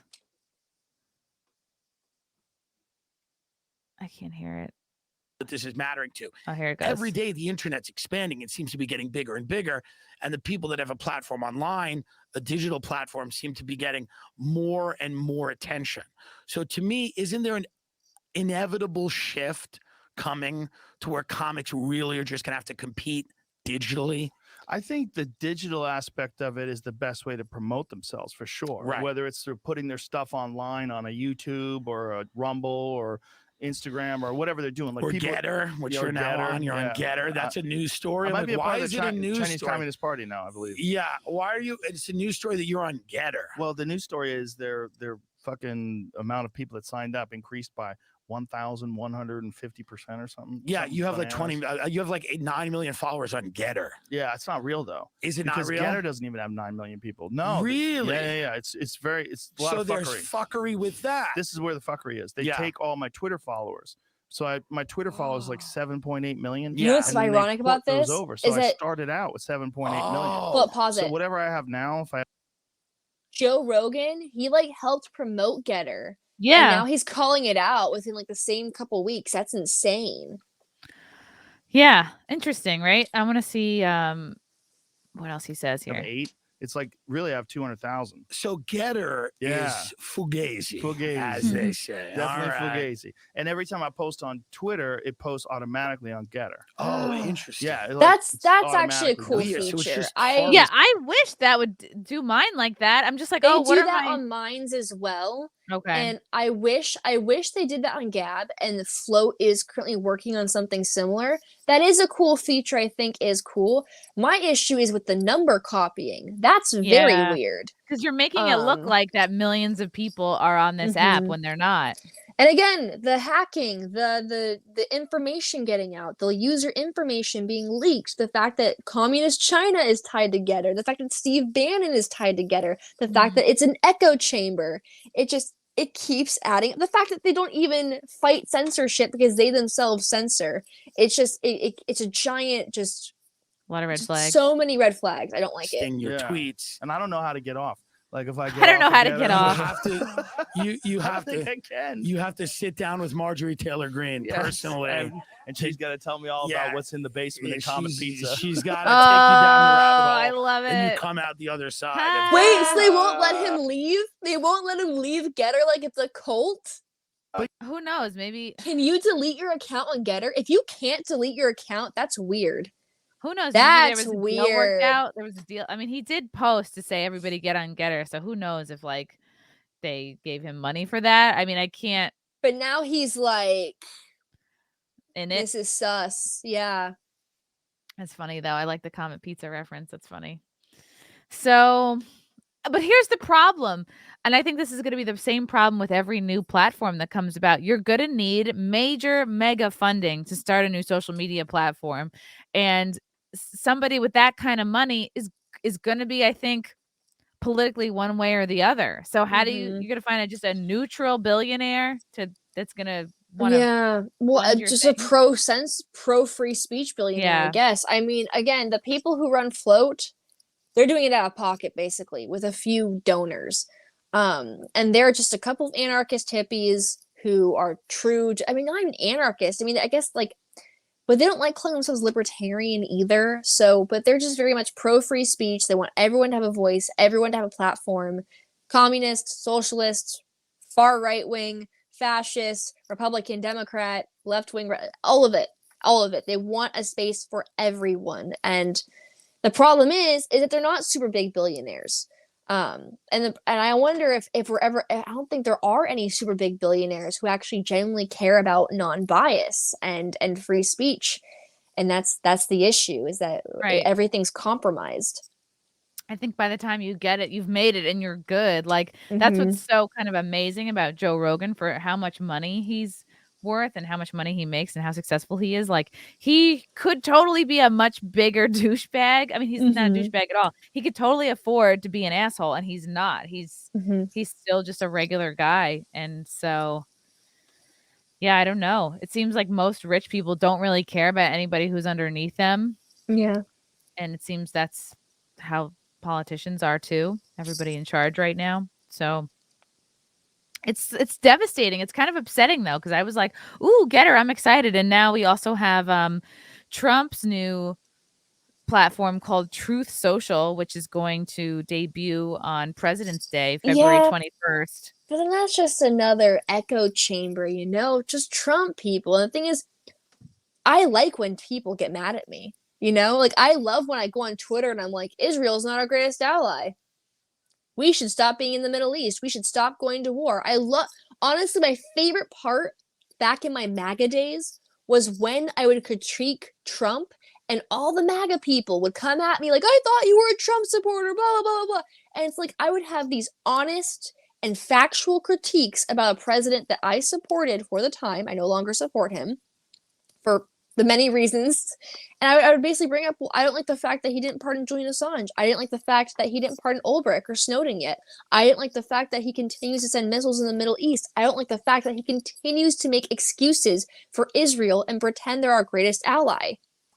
I don't like it. I don't like the fact that he went against everything he promised he was going to do. In fact, I'm surprised that Trump still has a base based on, not following through with his promises. I'm surprised the alt-right even likes him. I'm surprised libertarians like him, because he hasn't kept any of his promises. It's absolutely insane. And I'm not going to vote for him. I'm probably not going to vote at all ever again, because Trump just proved to me to be a big disappointment. Really? Ever again? I don't know. I guess like the government's a sham. It's all a sham. I don't want to vote for someone to speak for me anymore. Right. I think a lot of people don't want to let go of Trump, because it's like, well, then they truly are kind of politically homeless. Like, the people who felt politically homeless and excluded from the conversation for probably their whole lifetime or decades. I mean, my parents stopped talking to me. My parents stopped talking to me for 2 years. My whole personality on the internet for 2-3 years was, Trump's gonna save us, guys. Trump's gonna save us. And even then, I had to eventually say, you know what? He didn't save us. It's time that I admit that I was wrong. And then when I finally did admit that I was wrong, people got very angry about it. They called me a clout chaser. They called me a grifter. They called me a communist and left, which is funny because all of my principles are still the same. I still support the right to own a gun. I still support free speech. I still support, many of the anti-elite issues that I've always supported. I still support the freedom of press and Julian Assange and Snowden and Ross Ulbricht and all these different things. The reason I don't support Trump anymore is because he did nothing for me. He did nothing for it. It's like, oh, well, about the GDP, Ashton. Yeah, the GDP can suck my dick, because the only people that GDP actually affects are billionaires who continue to preach the trickle-down system, okay? It's all BS. It's all BS. Yeah. My values are still the same. Right. I don't want to sit here and pretend like Trump helped anyone, because he didn't. If anything, he just paused the situation for a little bit by saying mean things on the internet. It did feel like a pause. Yeah, and then as soon as he was out, they ramped it all back up again. Well, and also he ramped up the vaccines. He ramped those up and he pushed those. Warp speed, yeah. So it's just, to me, honestly, I almost wonder if they let Trump win in 2016. Because here's the thing, you can't convince people after 8 years of Obama, oh yeah, we're run under a dictatorship after 8 years of putting like this guy on a pedestal just for being black, right? Let's forget about his drone strikes, guys. Let's forget about Occupy Wall Street. Obama's our best friend who loves the gays. You know, you can't convince a population that they're under attack after 8 years of him. So what do? You make a supervillain. You get this guy to come out, run for office, and maybe Trump was in on it, maybe he wasn't. Either way, they twisted his words in the media, made him seem like this big bad wolf, and then next thing you know, it worked out perfectly because you got a huge, the whole country was split. One side of the country was like, I love this guy, he's literally Orange Jesus. And the other side was like, I hate this guy, he's literally Hitler. So you basically separate the country into two very polar opposites attacking each other for the next 4 years and causing a lot of dissidents and a lot of people to not communicate with each other. I mean, after Trump's election, families split up. People were fired from their jobs. People were attacking each other in the streets. There was no communication amongst people of different opinions like there was during Obama and Occupy Wall Street, okay? Occupy Wall Street, nobody cared about left versus right.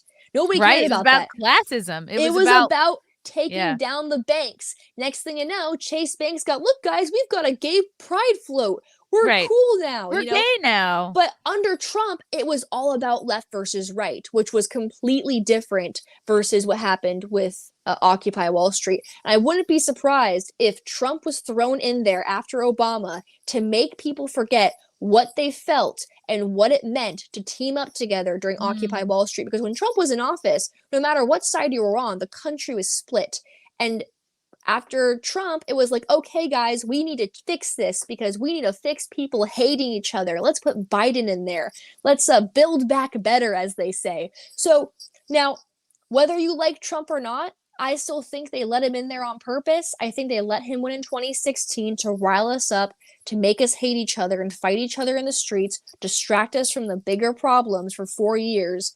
And then when Biden takes over, it's all about, you know, which again, we're still split up over this vaccine thing. We went from left versus right to vaxxed versus unvaxxed. Like it's all about it's not about left versus right. It's not about Democrat or Republican or red state versus blue state. It is making sure there are two very polar opposite people, two very polar opposite sides in the country who hate each other and attack each other and distract us from what's really going on. That's what this all is about. Okay, the Democrats and Republicans are working together to distract us. That's all this is. And the more we're divided up into more teams, the less we can kind of come together on certain issues and fight. Yeah, if you box people up, there's no strength in numbers. Yeah, absolutely. From K-Max, Ashton. Wow, this is a change up. Ashton, what are your 2022 goals? 1 year at a time. You already made the big move to Florida.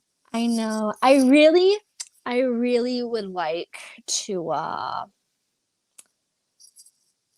Should I say it? Yeah, if that's what's in your heart. I would like to see myself move forward towards marriage to someone in particular that you're serious about. Yeah. Yeah, I want to get married. Not like obviously I won't get married this year, but like I want to move towards that like really bad. I mean, I've wanted to get married forever. Like I've wanted to find someone who will marry me forever. I want babies, Chrissy. I want babies like now, like yesterday. But yeah, my goal is just to like honestly find someone. I mean, I already did find someone. And just like focus on that and make a babies with them. That's all. Yeah. It's good. It's good to be like very clear about what you want. I mean, like I had Lydia Smith on the other day and she was with a guy, she was married to a guy like 7-8 years and he didn't want to have kids with her. So she had to end it. And the guy she's with now seems fucking awesome. So she told me, I asked her because I saw her thing on Twitter and I texted her. I'm like, are you okay? Because, you know, I lived with her and she kind of told me about that whole situation with her you know, husband overseas. Yeah. Because he like it was really hard. Yeah. Yeah, no, she like was only seeing him like 1 month out of the year because he was like living overseas for school. I think he was like studying to be a vet or something. It was really hard on her. Like it really affected her mental health and it wasn't fair to her. And she was really trooping through it. But then, you know, and she talked to me and she's like, you know, I feel like me and my husband are just so different. And they married young. Like they married super young. They were together for a long time. So I'm glad that she's kind of focusing like what she wants right now. That's good. That's I good. love Yeah. her. She's always I been love her very, too. very She's kind. Yeah, she's super kind. Martin number 1. Ashton, I know Lauren Southern didn't want you to say names in the SimCast, but I say expose them all. We stand a problematic chaos queen. Oh my god, I am the chaos queen. Honestly, maybe I should switch my names from Meltdown Queen to Chaos Queen. Although I already like call that. myself Queen of Droogs, but I mean, yeah, actually, yeah. That is a pretty good. That still kind of goes with the Chaos Clockwork Queen Orange sounds reference. like that you're in roller derby. Chaos Queen. From Elsid Barrett, I think Jack had an exposure fetish. Yes, I was just talking about this. It's when you get a sexual charge knowing you've got weird stuff out there. Google it. I absolutely agree with you 100% because I'm thinking about like why would somebody have videos of them like doing like sexual acts like online all the while still pursuing like this whole other life, and then when given opportunities to like merge the two, like he didn't do that. He kept it all very separate. And I honestly think part of the kink was in being found out. Like, for what other reason would you not take down those videos? Why else would you be posting sex videos at the same time while you're doing liminal order stuff? Access to them anymore on Chatterbait? No, it was his account. Big Bad Beard was his account. Yeah. So I do think that part of that there actually is porn of him. Yeah. I thought that was a joke. I thought the gay porn thing was a joke. Catch you up. I mean, no, the porn is all with like him and his fiance. I mean, that's a whole other episode. Wait, but, he's still posting porn? I mean, no, I think the latest videos were from February 2019, but they weren't. That's still like I don't recent. They were still public. I don't. Ew. Ew. I'll send you a clip when we're done. Okay, I also think his beard is fake too. I think that's the most fake thing about him. He always like, it's all natural, guys. It's all natural. It grows out like this, guys. And I'm like, I was talking to my boyfriend about this. I was talking to Clint about this, and Clint's like, that's not natural. Aww. That's not. He's going to a salon to dye his beard. I wish the beard was the most controversial part about him. Russell Hall, I think it's positive that Jay Murphy was filtered out because there's something off about the guy, but I wouldn't want anyone to see those vids either. Ew. Russell Hall, invest that sugar baby money. It dries up. Russell again, they say you can judge the quality of a person by their enemies. If the entire power structure hates Trump so much, he can't be all bad. I think a lot of them got their marching orders. Just that we're hating this guy. I don't know how many people are actually like, no, what is the truth? Who even knows? Morgan Babcock, democracy is compelled servitude. Ooh. That should be on a t-shirt. Joey Jojo, Ashton Birdie is great. Thanks for having her on. Beautiful and well-spoken. Goad to see she is doing good. There you go. It's goad to be good. It's very goad. Goad for it. Yeah. Joey Jojo is now on the Ashton Birdie simp wait list. Please take a number. Russell Hall. The Murphy links are on Kiwi Farms. Oh boy. I don't want the links. I don't want to see it. I don't want to think about it. Joe Biden gives his State of the Union in about a week. Chrissie and Ashton, what do we call it? Soft and anxious. We should maybe do a live stream of it or something. Maybe Joe Biden should be president soft and anxious. Oh my God. Biden makes me feel soft and anxious. That's for sure. God. That's very interesting about Float. And I guess we'll see what happens with GETTR. I guess I'm going to still be on it. I will maybe like post occasionally, but I'm not going to make it my end all be all. I think with everything, you kind of like spread yourself out, cast a wide net. And like, if I get booted from Twitter, maybe that'll be a thing I explore more, but it's hard. It's hard to like, it's like, we can't put our faith in anything new anymore. It's frustrating. But Ashton, thank you so much for coming on. Thank you for having me. I'm so sorry I was late. I've been dealing with all okay. drama. Frank is writing something. Ask her to check the link in the private Check the link in the private chat. See if you want to address that. Frank's wearing glasses today, which I haven't seen in a long time. He's mixing it up. Hold up. Okay, there's a link in the private chat. It's in the private chat. I can't see the private chat. Hold on. If you go to private chat, oops. Okay, she just clicked herself out. All right, maybe not then, because she just clicked out. Well, she probably Okay. had to get out to see it. She doesn't have to get out to see it. Oh. All right, guys. This was good. I enjoyed Soft and Anxious. I'm definitely gonna check out that crypto thing I mentioned earlier. Yeah, we'll see what happens with GETTR. I think I'm gonna get on Gab. I've been hearing really good things about Gab. Ashton, do you Sorry. want? Yeah, I had to like view it in the right way because for some reason I couldn't see it. So yeah, I did not make an accusation. I said I had a suspicion. Should I bring it up? Okay, hold on a second. Let me pull this Okay. up because Yeah. I. Do I pull up my tweets too, since she wants to If keep you want dragging to, this? if you want to do a So- screen share. I can't do a screen share because I Okay. am on my phone. So if Okay. you want to go to my account and show mine first and show hers, fine, we'll go into this. I don't care. Here's the thing. I never accused her. I just said I was suspicious of her because of her doxing me. And the reason why I said I was suspicious of her is because if you have a history of months on end of sending girls after me to attack me and bully me based on lies that you spread about me and getting other girls to do dirty work for you, and then I'm getting all these screenshots of group chats that you are instigating people to bully me in. And I can happily send How you did the this screenshot. start? So this is something between yourself and Sarah Liberty Thought. When did this start? Were you like friends at one point? I and then thought we not were friends. I thought we were friends, but this entire time, oh my gosh, this all goes back to the fact that my boyfriend, I'm not going to go into that. My boyfriend hooked up with her, right? And then he decided to date me. Okay, so And before you guys were dating, he was hooking up with her. Yeah. And he told her he was not interested in dating her.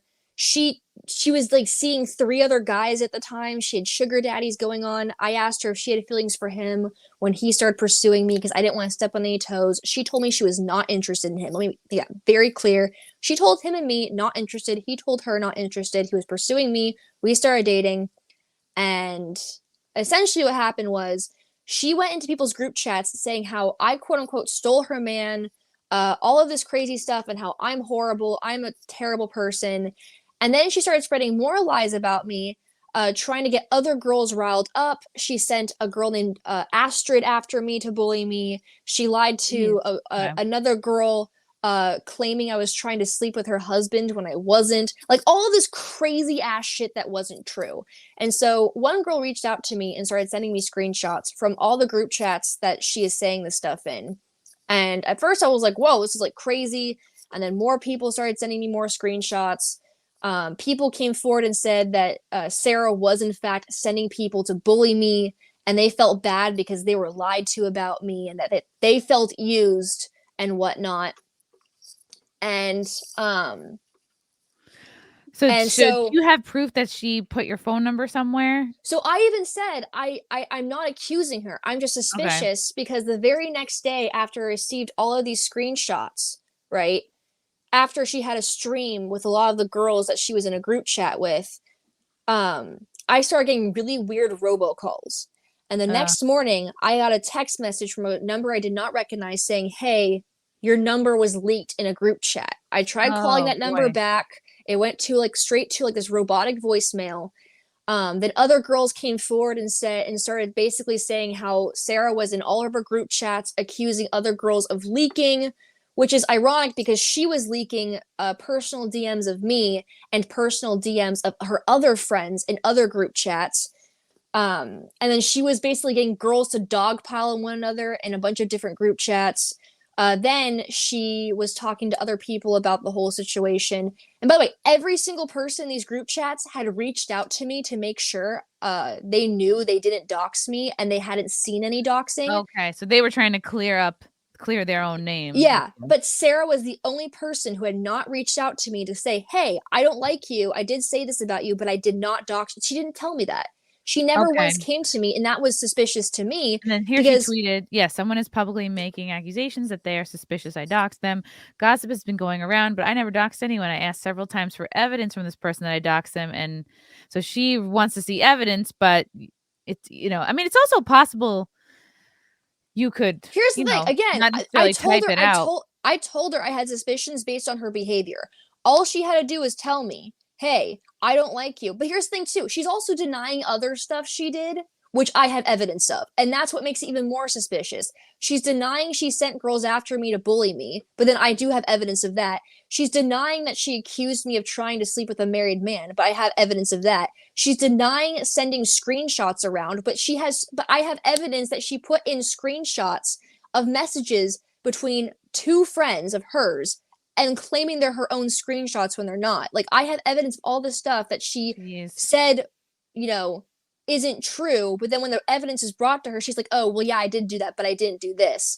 And so it's like, I don't know if she put the number in the group chat or whatnot, but the fact that I have all this information of her stirring up group chats and all of these girls coming forward blatantly saying, yes, Sarah told us to go and harass you.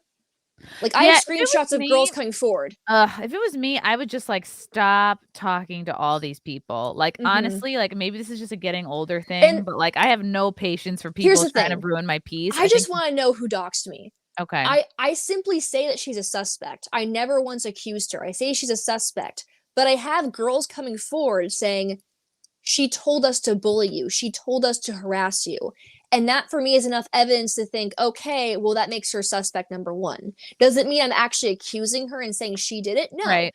But it does make her suspect number one because, one, why is every single girl in your group chats coming to me telling me, oh, hey, just so you know, we don't think Sarah did it.